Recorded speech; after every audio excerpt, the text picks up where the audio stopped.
जय श्री राम भक्तों। वैसे तो हमने रामायण की बहुत कहानियाँ पढ़ी हैं और सुनी है, लेकिन उनमें से एक ऐसी कहानी भी है जिसका बहुत ही कम वर्णन किया गया है। रामायण में एक ऐसा रहस्य छुपा है जो आज तक लोगों को हैरान करता है। सीता जी की वो साड़ी जो अग्नि परीक्षा के समय भी नहीं जली थी, क्या वो साड़ी दिव्य थी या उसमें कोई वरदान छुपा था या वो कोई अद्भुत रहस्य छुपा था। सोचिए, अगर इस कहानी का असली सत्य सामने आ जाए तो हमें रामायण के बारे में और क्या क्या जानने को मिलेगा। क्या आप जानते हैं सीता जी की इस साड़ी में इतने रहस्य छुपे हैं जो आज तक लोगों को हैरान कर देते हैं। सीता जी की वो साड़ी जो अग्नि परीक्षा के समय भी नहीं जल पाई थी, क्या वो एक दिव्य वरदान था या उसमें कोई अद्भुत शक्ति थी या कोई अद्भुत रहस्य छिपा हुआ है। सोचिए, अगर इस कहानी का असली सत्य सामने आया तो क्या होगा। हमें माता सीता की शक्तियों के बारे में और जानने को मिलेगा और गहराई से सोचने का मन करता है कई बार कि माता सीता में ऐसी कौन कौन सी अद्भुत शक्तियाँ थी जिनसे वो अपनी रक्षा करती थी। एक तिनके की शक्ति के बारे में तो हमने सुना हुआ है कि माता सीता जब 14 साल वनवास में थी, रावण की कैद में थी, तब उन्होंने एक घास के तिनके से ही अपनी रक्षा करी थी। रावण की हिम्मत भी नहीं हुई थी कि वो नज़र उठा के उनकी तरफ देख सके।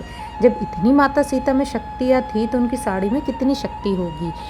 कहा जाता है कि उसके हर धागे में संकेत छुपा था, धैर्य, मर्यादा और स्त्री शक्ति।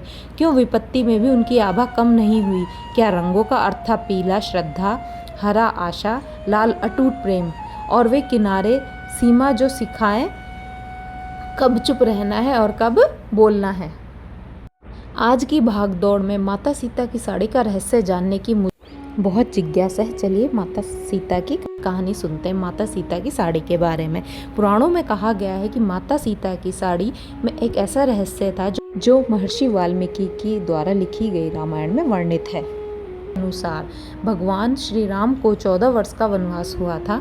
अर्धांगिनी होने के नाते सीता माता ने भी अपने पति श्री राम के साथ वनवास में रहने का निश्चय किया। उनके साथ उनके छोटे भाई लक्ष्मण ने भी वनवास में जाने का निश्चय कर लिया था। इसी तरह तीनों ने सन्यासी के पीले वस्त्र पहने और निकल पड़े।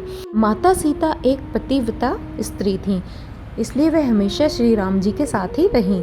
श्रृंगवेरपुर में नाव से गंगा पार करके वे प्रयागराज पहुँचे। वहाँ से वे प्रभु श्री राम के प्रयाग संगम के समीप यमुना नदी को पार किया और फिर पहुँच गए चित्रकूट। चित्रकूट वह स्थान है जहाँ राम को मनाने के लिए भरत अपनी सेना के साथ पहुँचे थे, पर श्री राम नहीं माने। उन्होंने कहा, मेरे पिता की आज्ञा मेरे लिए सर्वोपरि है, इसलिए मैं तुम्हारे साथ भरत नहीं जा सकता हूँ। इतना सुनने के बाद भरत ने उनको कहा कि आप अपनी चरण पादुका मुझे दे दीजिए।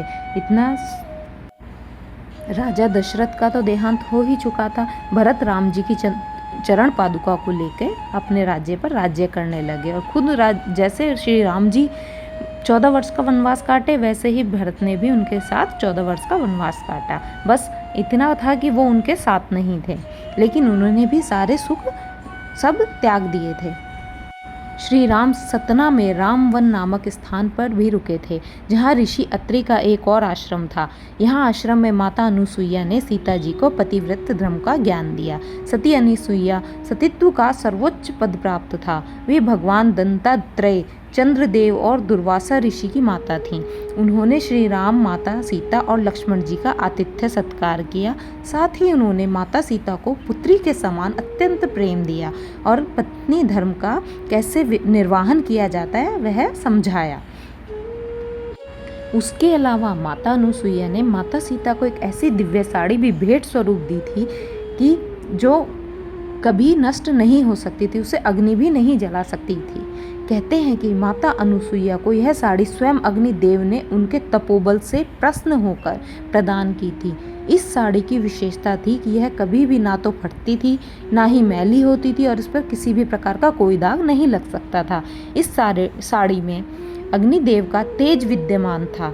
जब माता सीता ऋषि अत्रि के आश्रम में आईं, तब माता अनुसुईया ने उन्हें यह साड़ी भेंट स्वरूप दे दी। माता सीता ने उसे सम्मानपूर्वक स्वीकार किया और अपने संपूर्ण वनवास के दौरान उसी एक साड़ी को पहने रखा। इसी कारण माता सीता के वस्त्र कभी भी मैले नहीं हुए थे। राम भक्तों, इसी से पता चलता है कि पतिव्रता धर्म में कितनी शक्ति है। पहले अगर हम अपने नियमों पे चलते हैं तो हम कुछ भी कर सकते हैं। हमेशा प्रभु भक्ति करिए, गलत कामों से बचिए और अच्छे रास्ते पर चलिए। ऐसी अच्छी कहानी के साथ फिर मिलेंगे। जय श्री राम।